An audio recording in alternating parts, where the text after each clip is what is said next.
Hello, everybody. So today I want to talk about a video that I recently saw that really annoyed me. It was on the Joe Rogan podcast. I just saw a clip of it, and it was Joe Rogan and Elon Musk talking about 5G and cell phones, and it's just completely inaccurate what Elon Musk says, and people think this guy is a mega genius, but in reality, he is a businessman. When he was asked years and years and years ago, before his hair was back from when he used to be bald, people don't recognize that that's the same man. He was interviewed and he was asked, "Who do you like better? Do you like Edison or do you like Tesla, and why?" Now, this is like, who do you like better as an inventor? And he said he liked Edison better, not Tesla.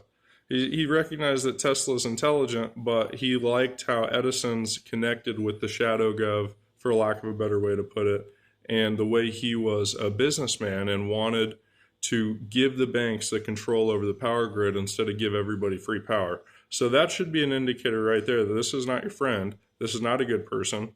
He is a master manipulator trying to have a good public relation. He is not the only super billionaire.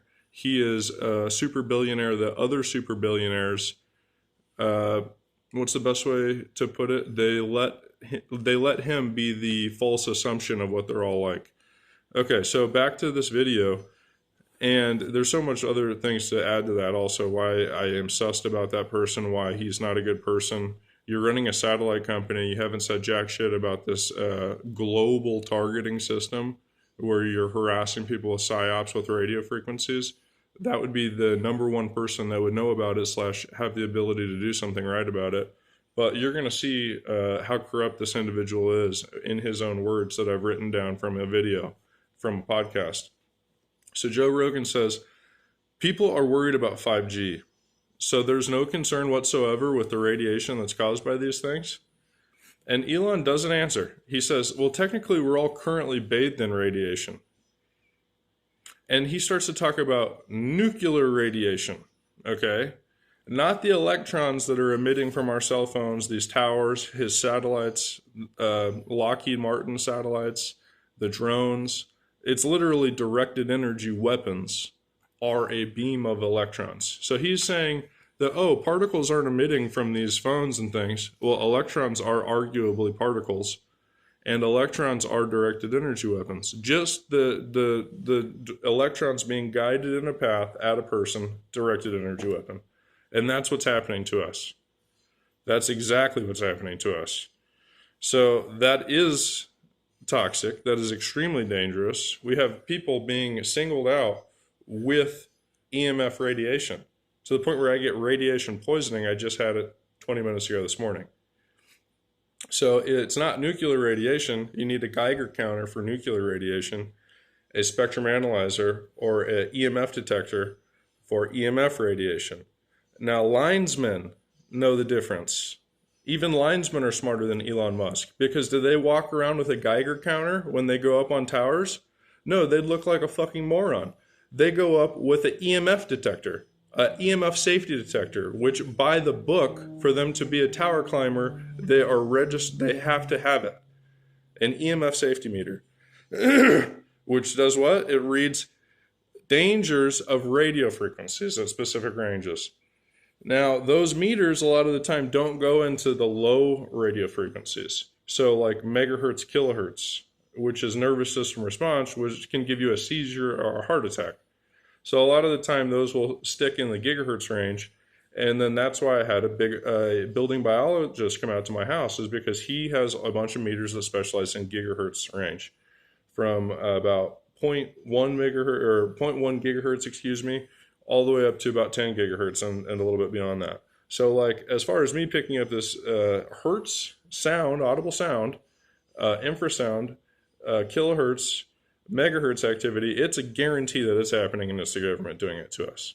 Okay. And there are third parties that are defense contractors, cell tower companies like Crown and Castle, that are all paid players in this. You know what I mean? Like, are they the ones running this targeting system? No, but they are help shouldering this liability, so it's not the government saying this is a tower of the United States, because then you could sue them directly for the liability. But now, since Crown and Castle is leasing out these towers to whoever wants to use them for whatever reason, then that could be accessed as a repeater tower or just a transmitter of brain state deterioration against the entire population. And that's something that targeted justice has talked about. So, and when it comes to that, the theories of what these towers can be used for on masses is a fact. So now we've just got more technology, and it's going at a quick rate. So we had cell towers come out, and within 20 years now we've got satellites being a thing, to the point where we're going to have more and more satellite phones become a thing. That's going to be an option. So what this individual says is, he says that our phone is not even close to nuclear radiation. Well, no shit, it's not. So he takes this question and he changes it around to the point where he's talking about nuclear radiation. Nuclear radiation breaking a DNA bond from one single interaction with that radiation. Well, when you're constantly bombarded with radio frequency, as Dr. James C. Lynn says in Auditory Effects of Microwave Radiation, that is carcinogenic, that is a cancer-causing thing. So to be constantly bombarded with microwave radiation, so that's gigahertz radiation, and then the nervous system response stuff is 100% causing cancer also. So that's what happened in the Havana syndrome. That's what happened in the Russian embassy when all those workers were getting sick. That was in a megahertz range, most likely caused by a satellite that was modulated specifically in that way to do it. So for an owner of a satellite company to say, oh, no, man, cell phones aren't dangerous. What the hell are you thinking of? I could make a helmet of cell phones and a jockstrap of cell phones and we're totally safe. That is a lie. That means a fucking fraud. And I can promise you that that is a lie. Because not only are the phones themselves extremely dangerous when they're on mobile mode, but the tower is transmitting extremely dangerously at 360 degrees. When you're in a smart city like Las Vegas, you're being bombarded constantly just trying to stay in the loop with your phone on, with its mobile signal on. Okay, so that thing, one of them, just your own personal phone, is dangerous to your health, dangerous to your biology. Is it going to destroy your DNA? No, but there's a lot of different things that are dangerous to you before your DNA is literally disintegrated. Wouldn't you agree? Like, does a gunshot wound hurt you? Yeah, that's dangerous as fuck, right? It doesn't have to destroy your entire DNA for it to be a threat to your body. Like, that's what this dumbass is comparing EMF radiation to nuclear radiation. Nuclear radiation. While he's running a nuclear power plant, has a satellite company, don't you think he's directly involved in saying, oh, no, you guys are tripping donkey balls on this? You guys are tripping. Everything's safe. We got this totally under control. Satellites aren't dangerous. I don't want to hear about any public or any workers' comp claims about radiation poisoning at my satellite base stations. And then don't you think a satellite company is going to be directly aligned behind the scenes with cell tower companies, being that one repeats the other's signal, being that it's all part of an IoT system?